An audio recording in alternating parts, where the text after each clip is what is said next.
सियासी बसात पर उनका मुकाम क्या है वो हम सब जानते हैं, देखते हैं। वो जिन दोस्तों का पैगाम लेके जाते हैं खुलेआम लेके जा रहे हैं। मसला सिर्फ कश्मीर का इलेक्शन नहीं है। सवाल है कि खिते के अंदर हम दो तरफ के दुश्मनों में घिरे हुए हैं और ऐसी आवाज़ें सुनाई दे रही हैं कि वो दुश्मन हमारे पे हमला आवर होना चाहते हैं। और इस मौके पर मोहसिन नकवी, शहबाज और बिलावल के दरमियान एक मुकम्मल अंडरस्टैंडिंग हर इशू पर होनी चाहिए। खा वो कश्मीर के मामलात हैं, वो पंजाब के मामलात हैं, ट्रांसफ़र के मामलात हैं, पोस्टिंग के मामलात हैं। आज आप देखें कि हमारा चीफ जो है वो जिरगों में जाके घंटों बैठा है। मामलात वो नहीं है जो हमें बज़ाहिर नज़र आ रहे हैं। मामला संजीदा हैं और संगीन हैं।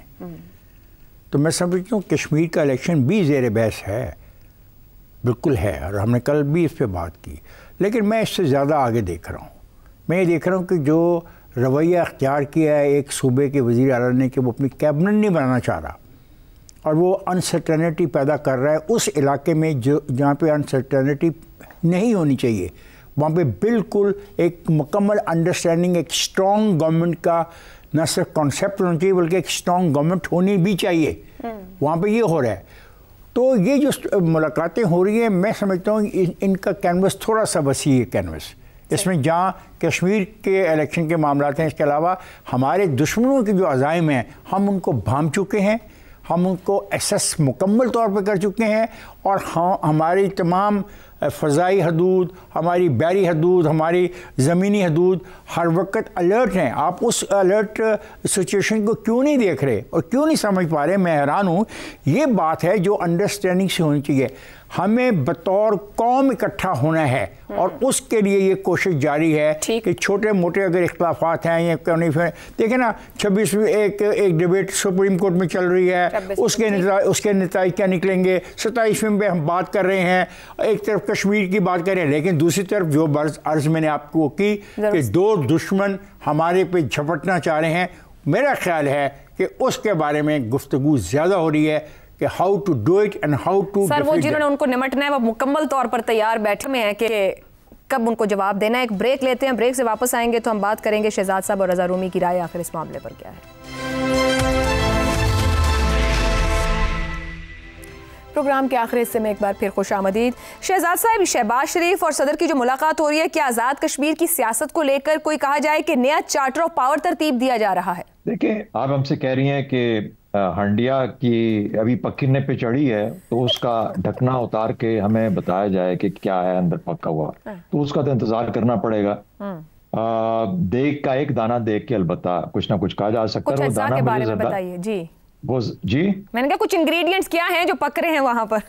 हाँ, मुझे तो जरदारी साहब क्योंकि इन्वॉल्व हैं, जरदारी साहब इन्वॉल्व हैं, तो इसलिए मैं समझता हूँ कि ये कोई ऐसी चीज है जिसमें जरदारी साहब नहीं मान रहे।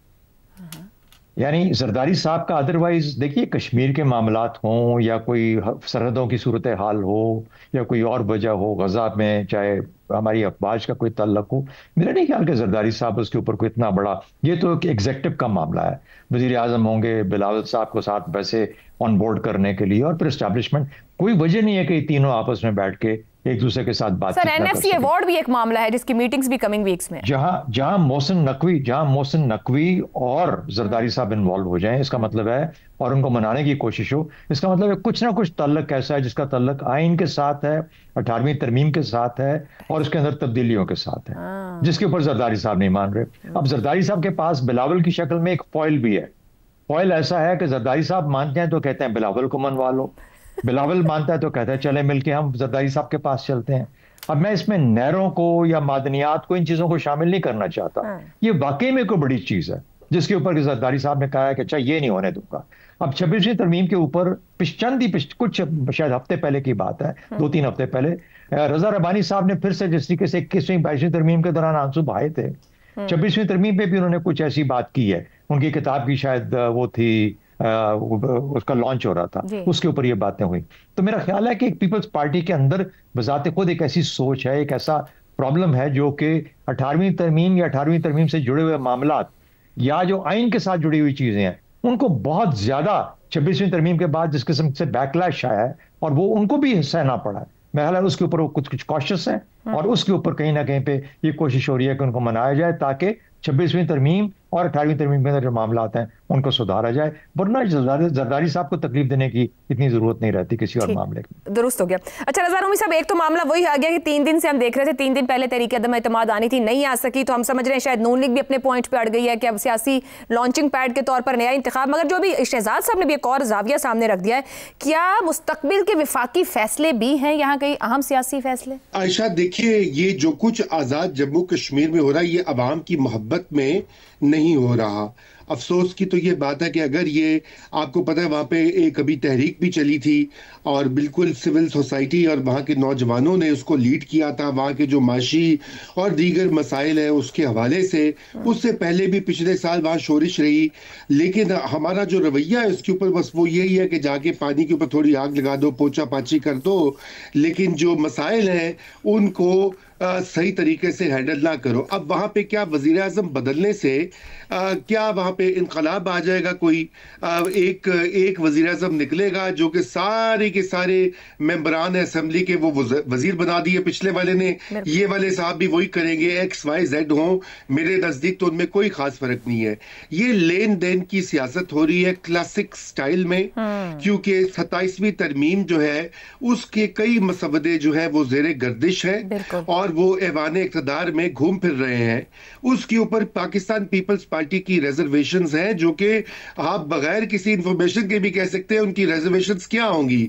सबसे पहले तो NFC के अवार्ड पर एक मसला फड्डा होगा और जो सबसे बड़ी ऐसी चीज है जिसके ऊपर PPP के लिए कॉम्प्रोमाइज करना मुश्किल साबित होगा उसकी सियासत के लिए, इसलिए उनको ये ऑफर्स दी जा रही हैं। गालिबन ये मेरा तज्जिया है कि जिससे कि वो राम कर लिया जाए और जब वो मान जाए इस बात को तो फिर आगे बढ़कर इस मसवदे को पेश कर दिया जाए। याद रहे इसी तर्ज की मुलाकातें, मेल मुलाकातें मौलाना फजल रहमान से भी की जा रही हैं। आपने देखा होगा इस बार अदलिया में भी तब्दीलियों की नवीद है मजीद, और ये NFC अवार्ड जो कि उसकी एक रीजन भी है, ये नहीं है कि वो सरीरन गलत चीज है, क्योंकि इस वक्त फेडरल गवर्नमेंट जो है और फेडरल जो पूरी गवर्नमेंट मशीनरी है वो नहीं चल पा रही इस करंट फॉर्मूला के तहत, और उसके और भी बहुत नुकसानात कभी उन पे बात करेंगे।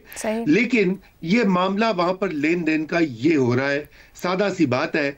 और आजाद जम्मू कश्मीर की जो वजारत आला है, वो वजारत उज़्मा है, वो इस वक्त एक गाजर मूली की तरह उसको बांटा जा रहा है। जी दुरुस्त हो गया। तो ये आपकी इसी गुफ्तगू के साथ प्रोग्राम को कंक्लूड करते हैं कि इस्लामाबाद में होने वाली ये अहम मुलाकातें हमें भी नजर रखने की जरूरत है। अवामी मफाद को तलाशा और तराशा जा रहा है।